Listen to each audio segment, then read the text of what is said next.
Hello दोस्तों, welcome back to new video. तो दोस्तों, हिमाचल प्रदेश के अंदर जो 6000 पदों पर भर्ती आप लोगों के लिए आने वाली है, उससे रिलेटेड काफ़ी इंपॉर्टेंट नोटिफिकेशन आज हमारे पास रहेगी। और खबर इस तरह की रहेगी कि कब आप लोगों की जो भर्ती शुरू होने वाली है, उससे रिगार्डिंग काफ़ी इंपॉर्टेंट अपडेट आज हमारे पास है। तो जैसे कि आप लोगों को पता ही है कि अप्रूवल वगैरह मिलने में काफ़ी समय जो है वो इसमें लग गया, और बरसों से ये भर्ती लटकी हुई थी। लेकिन इस समय ऐसा प्रतीत हो रहा है कि इस बार यह वैकेंसी आप लोगों को ज़रूर देखने को मिलेगी, जो भी कैंडिडेट्स यहाँ पर आवेदन करेंगे, ठीक है?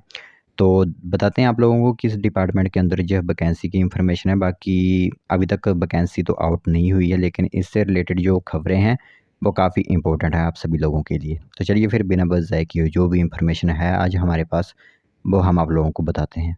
तो दोस्तों, देख सकते हो यहाँ पर आप सभी लोगों की मोबाइल स्क्रीन पर यह खबर दिख रही है, और काफ़ी इम्पोर्टेंट अपडेट इसमें आप लोगों के लिए रहेगा। तो सबसे पहले हम आप लोगों को बता दें कि जब वैकेंसी आप लोगों की एजुकेशन डिपार्टमेंट के अंदर एनटीटी की फिलअप की जाएगी, ठीक है? यानी कि जो प्री प्राइमरी शिक्षक भर्ती है, उससे रिलेटेड काफ़ी इम्पोर्टेंट अपडेट आज हमारे पास है। तो इस न्यूज़ का सोर्स रहेगा दिव्य हिमाचल ब्यूरो की तरफ से। तो प्री नर्सरी के लिए आवेदन जल्द यहाँ पर मांगे गए हैं। प्रदेश सरकार आउटसोर्स पर भरेगी 6200 पद, और इस हफ्ते से शुरू होगी प्रक्रिया, ठीक है? तो हिमाचल सरकार प्री प्राइमरी के करीब 6200 पद भरने के लिए इस सप्ताह से आवेदन प्रक्रिया जो होती है वो शुरू कर देगी। और Himachal state electronics development corporation करीब 20 से ज़्यादा आउटसोर्स एजेंसियों को इन पदों का आवंटन करेगी। साथ ही साथ इस आवंटन के बाद इसी हफ्ते से ये एजेंसियां आवेदन लेना शुरू कर देंगी। तो जैसे कि आप लोगों को पता ही है कि हमारे स्टेट में इलेक्ट्रॉनिक्स डेवलपमेंट कॉरपोरेशन है, जो कि आउटसोर्स की वैकेंसीज फिलअप करवाती है। तो इसके लिए उन्होंने 20 से ज़्यादा आउटसोर्स एजेंसियों को इन पदों का जो आवंटन होगा वो देगी, ठीक है? तो इस आवंटन के बाद इसी हफ्ते से ये एजेंसियां आवेदन लेना शुरू कर देंगी, और ये आवेदन सरकार द्वारा की गई भर्ती गाइडलाइन के अनुसार लिए जाएंगे, जिसमें एनसीटी के 2 साल के डिप्लोमा को मान्यता दी गई है। किस जिला में कितनी एजेंसियां काम करेंगी, जो अभी तक जो होता है वो तय नहीं किया गया है। यह नियुक्ति आउटसोर्स आधार पर होगी, और इसके लिए प्रति शिक्षक जो भी शॉर्ट लिस्ट किए जाएंगे उनको 10,000 रुपये मासिक खर्चा जो है वो दिया जाएगा। तो समग्र शिक्षा से आया काउंसलर और योगा इंस्ट्रक्टर जैसे पद भरने के लिए भारत सरकार की एजेंसी नाइलेट शिमला को भी जो है वो दिए गए थे। तो इन्होंने इन पदों के लिए आवेदन भी लिए हैं, आप लोगों को पता ही होगा। लेकिन हाई कोर्ट में जब केस था तो कुछ दिन जब वैकेंसी बंद भी रही, लेकिन जैसे ही स्टे वगैरह हटा तो फिर से ये वैकेंसी शुरू कर दी गई, ठीक है? तो इसमें आप लोगों को बता दें कि इन पदों के लिए आवेदन भी लिए गए हैं, लेकिन अब राज्य सरकार से निर्देश हुए हैं कि इनमें से कुछ पद राज्य सरकार की अपनी एजेंसी के माध्यम से भी भरे जाएँ, ठीक है?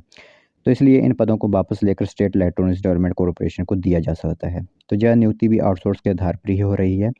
दूसरी ओर शिक्षा विभाग में ब्लॉक रिसोर्स सेंटर कोऑर्डिनेटर के 282 पदों को बीआरसीसी जिसे हम कहते हैं, उसके लिए सोमवार को इंटरव्यू जो है प्रक्रिया शुरू कर दी गई है, ठीक है? तो ये एक इन्फॉर्मेशन आप लोगों के लिए इम्पोर्टेंट रहेगी एनटीटी भर्ती से रिगार्डिंग, कि इसी हफ्ते से आप लोगों की फॉर्म भरने की प्रक्रिया जो होती है वो शुरू हो जाएगी, और ऑफलाइन माध्यम से ही मेरे हिसाब से तो फॉर्म फिलअप किए जाएंगे। सभी स्कूलों का ब्यौरा आप लोगों के सामने रखा जाएगा, रोस्टर किस किस स्कूल में वैकेंसी फिलअप की जानी है, और उसी हिसाब से वैकेंसी को फिलअप करने के बाद ये वैकेंसी जो होती है उसके माध्यम से युवाओं को रोज़गार दिया जाएगा, ठीक है? तो ये इन्फॉर्मेशन इंपॉर्टेंट थी। लगभग 6200 पदों पर जो भर्ती आप लोगों के लिए हिमाचल प्रदेश स्टेट के अंदर होगी। तो काफ़ी बड़ी वैकेंसी एक हिसाब से रहेगी, लेकिन इसमें डर यह रहेगा कि ज़्यादातर हिमाचल प्रदेश के जो युवा हैं, वो 1 साल के डिप्लोमा वाले हैं, लेकिन मान्यता यह रखी गई है कि 2 साल के डिप्लोमा वाले वहाँ चाहिए। तो देखते हैं कि आने वाले समय पर किस तरह की यहाँ पर जब वैकेंसी फिलअप की जाती है, किन रूल्स के हिसाब से जब वैकेंसी फिलअप की जाती है।